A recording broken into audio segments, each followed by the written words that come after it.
Hello, my name is Teron Buford. I'm the Vice President of Diversity, Equity, and Inclusion here at Avenica. And I know over the past few years, we've been hearing those terms a lot.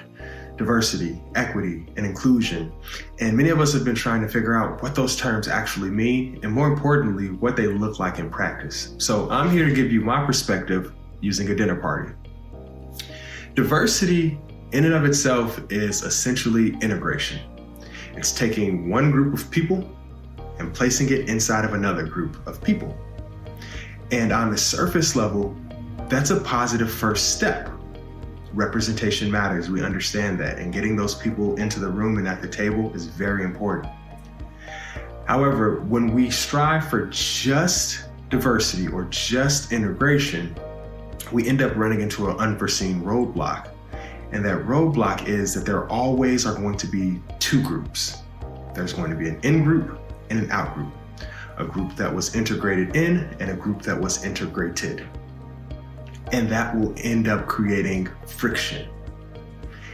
If diversity and integration were dinner parties, they would be the equivalent of inviting people over to your house, and once food was served, we seated people in different rooms.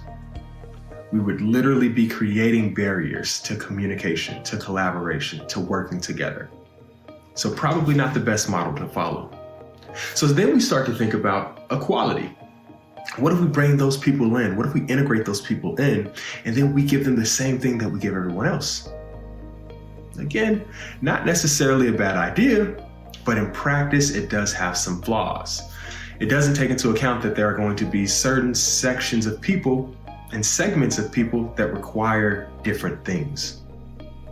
That would be the equivalent of bringing people to your dinner party, seating everyone at the same table, and then we serve everyone a slice of pepperoni pizza.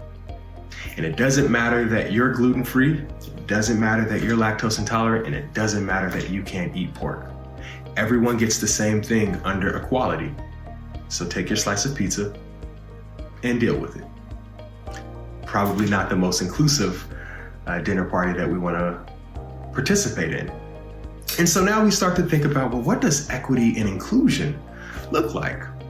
If equity and inclusion were dinner parties, well, they function a little bit more like potlucks, where we would encourage people to bring the things from home that they value most, to bring it along with them, and then get to share it with those around them. And they get to share their things with you. We encourage people to be their most authentic and the truest versions of themselves as they enter into the workplace. They no longer have to worry about how they may be perceived or the misconceptions or the preconceived notions that we may place on them, and they can focus that energy on the task at hand, getting the work done, being effective, being efficient. That's what we should be striving for within a workplace.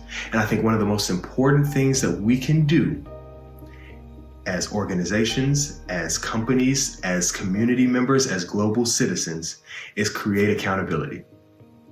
If we can make it so that there is a person or a group of people that have ownership of advancing these sorts of goals in this mission, it's less likely to fall through the cracks.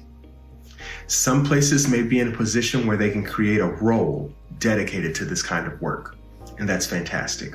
They should do that. Other places, maybe not so much. They might be able to create a task force that's made up of people from around the company, around the organization, around the community.